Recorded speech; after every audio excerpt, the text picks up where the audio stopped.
दोस्तों नमस्कार। कोई सामान्य वक्त होता तो इस देश की सरकार गिर चुकी होती। अगर सामान्य वक्त होता तो प्रधानमंत्री इस्तीफा दे चुके होते। अगर सामान्य वक्त होता तो इस देश की तमाम प्रीमियर जांच एजेंसी एक के बाद एक छापे मार रही होती। अगर सामान्य वक्त होता तो इस देश के भीतर में कानून व्यवस्था को लेकर उठते हुए सवालों पर सुप्रीम कोर्ट भी सुओ मोटो लेकर सुनवाई शुरू कर देता। अगर सामान्य वक्त होता तो इस देश के भीतर मीडिया के टेलीविजन स्क्रीन पर हर क्षण इस देश के तमाम फ्रॉड लोगों का नाम रेंग रहा होता। अगर सामान्य वक्त होता तो इस देश के भीतर में तकरीबन 1500 बड़ी कंपनियों पर ताला लगाने की नौबत आ चुकी होती। अगर सामान्य वक्त होता तो इस देश में चुनाव आयोग के भीतर भी हड़कंप मच गई होती। अगर सामान्य वक्त होता तो इस देश के भीतर तुरंत चुनाव का ऐलान भी हो जाता। सब कुछ तभी जब सामान्य वक्त होता। यह कैसे संभव है कि इस देश के भीतर में ईडी जिसके यहां छापा मारती है, उसी कंपनी को चंद दिनों के बाद कोई नया कॉन्ट्रैक्ट मिल जाता है। यह कैसे संभव है कि आईटी जिस पर दबिश देती है, वह कंपनी एक झटके में अपने यहां से और पैसा निकालकर पॉलिटिकल फंडिंग कर देती है। यह कैसे संभव है कि इस देश के भीतर में कानून अपने तौर पर तमाम शेल कंपनियां जो गैर कानूनी तरीके से काम कर रही हो, जिसका ब्लैक मनी दुनिया भर में रोटेट हो रहा हो, वो तमाम चीजें खुले तौर पर बकायदा एसबीआई के इलेक्ट्रॉल बॉन्ड के जरिए इस देश की पॉलिटिकल फंडिंग के हिस्सेदारी में आगे बढ़ चढ़कर दिखाने की कोशिश में लगी हुई हो, और यह सब कुछ बरस दर बरस चल रहा हो।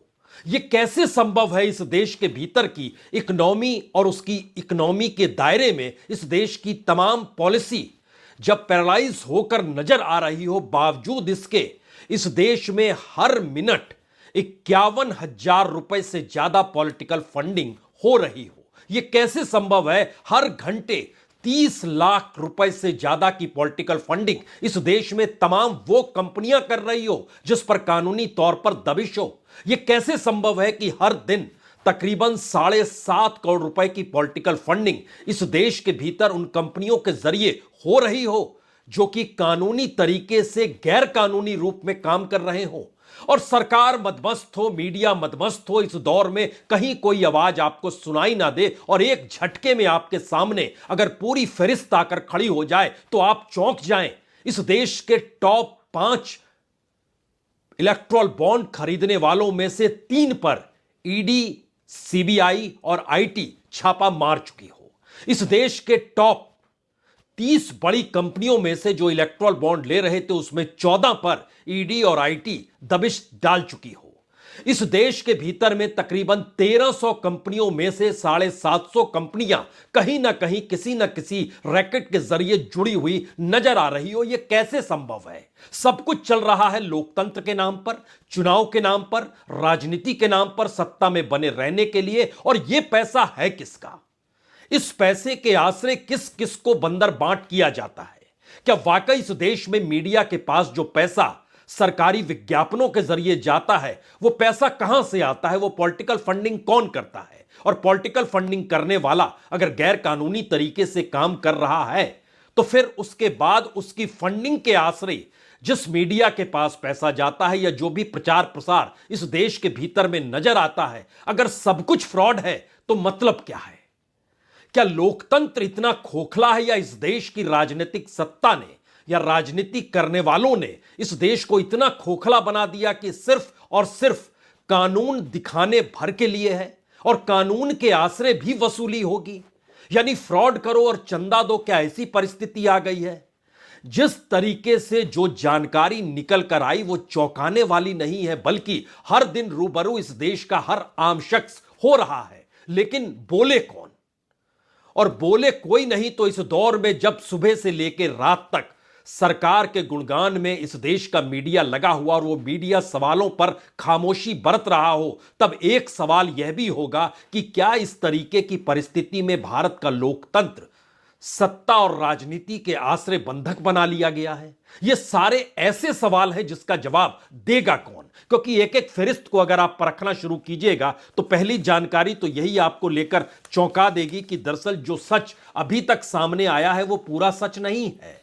अभी भी हजारों करोड़ रुपए के इलेक्ट्रॉल बॉन्ड किसने लिए, किसने दिए, वो अभी भी छुपे हुए हैं, क्योंकि पूरी रकम सामने नहीं आई है। रकम तो आई है 12,789, यानी 1,000 करोड़ से ज्यादा की परिस्थितियों का इलेक्ट्रॉल बॉन्ड जो अलग अलग दायरों में है वो किसी को नहीं पता है।